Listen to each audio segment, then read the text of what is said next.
ತಾಲೂಕು ಆಫೀಸಲ್ಲೂ ಇಲ್ಲ, AC ಆಫೀಸಲ್ಲೂ 0. ಎಲ್ಲ ಬಾಗಿಲುಗಳು ಓಪನ್ ಇದೆ, ಒಬ್ಬ ಸ್ಟಾಫ್ ಇಲ್ಲ ಒಳಗಡೆ, ಕಸ ಹೊಡೆಯೋರು ಕೂಡ ಇಲ್ಲ, ಬಾಗಿಲುಗಳು ಮಾತ್ರ ಎಲ್ಲ ಓಪನ್ ಇದೆ. ಕೇಳಿದ್ರೆ ಯಾವಾಗ ಬರ್ತಾರೆ ಯಾರಿಗೂ ಗೊತ್ತಿಲ್ಲ. ಕೇಳೋಣ ಅಂದ್ರೆ ಯಾರು ಕೇಳಕ್ಕೂ ಒಬ್ಬ ಕಸ ಹೊಡೆಯೋರು ಇಲ್ಲ.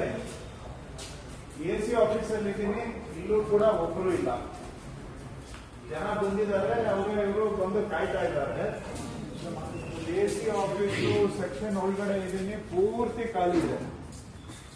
ಇಲ್ಲೊಂದು 10 ಸೆಕ್ಷನ್ ಇರ್ಬೋದು, 10 ಸೆಕ್ಷನ್ ಖಾಲಿ. ಯಾರೋ ದಿವಾಕರು, ತಹಶೀಲ್ದಾರರು, AC ಆಫೀಸು ಖಾಲಿ. AC ಇಲ್ಲ, ತಹಶೀಲ್ದಾರ್ ಇಲ್ಲ, ಶಿರಸ್ತೆದಾರರಿಲ್ಲ, FDI ಇಲ್ಲ, SBI ಇಲ್ಲ, ಕೊನೆಗೆ ಕಸ ಹೊಡೆಯೋರು ಕೂಡ ಬಂದಿಲ್ಲ. ಏನ್ ಹೇಳಬೇಕು? ಒಬ್ರು ಕೇಳೋಣ ಅಂದ್ರೆ ಯಾರಿಲ್ಲ. ಏನ್ ಹೇಳ್ಬೇಕೋ ಗೊತ್ತಿಲ್ಲ. ಆದ್ರೆ ವ್ಯವಸ್ಥೆ, ಅವರು ಸಬ್ ರಿಜಿಸ್ಟ್ರಾರ್ ಆಫೀಸ್ಗೆ ಹೋದ್ರೆ ಅವರು ಸಬ್ ರಿಜಿಸ್ಟ್ರಾರ್ ಪತ್ತೆ ಇಲ್ಲ. ಅವರು ಡೇಟಾ ಎಂಟ್ರಿ ಆಪರೇಟರ್ಗಳು ಔಟ್ಸೋರ್ಸ್ ಸ್ಟಾಫ್ ಮಾತ್ರ ಬಂದಿದ್ದಾರೆ.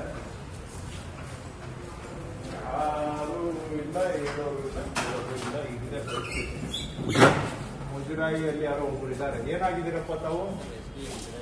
SDF. ನಿಮ್ಗೆ ಯಾರಪ್ಪ ಸೆಕ್ಷನ್? ನಿಮ್ದು ಯಾವುದು? ಮುಜರಾಯಿ. ಆಯ್ತಪ್ಪ, ನಿಮ್ ಮೇಲ್ನವ್ರು ಯಾರು? ಇದು ಹೆಡ್ ಆಫ್ ಅಡ್ಮಿನಿಸ್ಟ್ರೇಷನ್ ಯಾರು? ಅವ್ರ ಕೆಳಗಡೆ ತಹಶೀಲ್ದಾರ್ ಕೆಳಗಡೆ ಯಾರು ಶಿರಸ್ತೆದಾರರು? ಕೆಳಗಿರೋರು ಅವರ?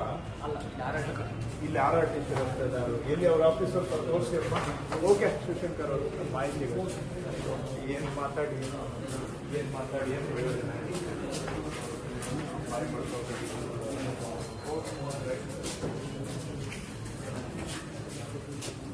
ಏನಪ್ಪ ಇದು ಆಫೀಸು? ಯಾರ್ಯಾರು ಬರ್ಬೋದು? ಯಾರ್ಯಾರು ಇದ್ದಾರೆ ಇಲ್ಲಿ? ಎಲ್ಲಿ ಶಿರಸ್ತೆದಾರರು? ಯಾವಾಗ ಬರ್ತಾರೆ? ಅವ್ರು ಬಂದಾಗ ಬರ್ತಾರೆ ಅಷ್ಟೇ. ಇದು ಶಿರಸ್ತೆದಾರ. ಏನಾಗಿದ್ದೀರಾ ನೀವೆಲ್ಲ? ಕೇಸ್ ವರ್ಕರ್ಸ್ ಎಲ್ಲ. ಯಾವುದು ಶಿರಸ್ತೆದಾರದು? ಅದ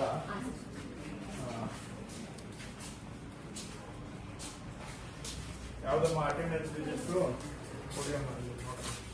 ಎಲ್ಲ? ಇದು ಪೂರ ತಾಲೂಕು ಆಫೀಸ್ ಒಂದೇನಾ? ಬೇರೆ ಬೇರೆ ಇದೆಯಾ? ಅಂದ್ರೆ ಫೀಲ್ಡ್ ಅಲ್ಲಿ ಅಂದ್ರೆ ಯಾರ್ಯಾರು ಅವರು? ಸರ್ RIC ಮತ್ತು ಆಗ್ಬಿಡಿ. ಈಗ ಇಲ್ಲಿ ಪರವಾಗಿಲ್ಲ.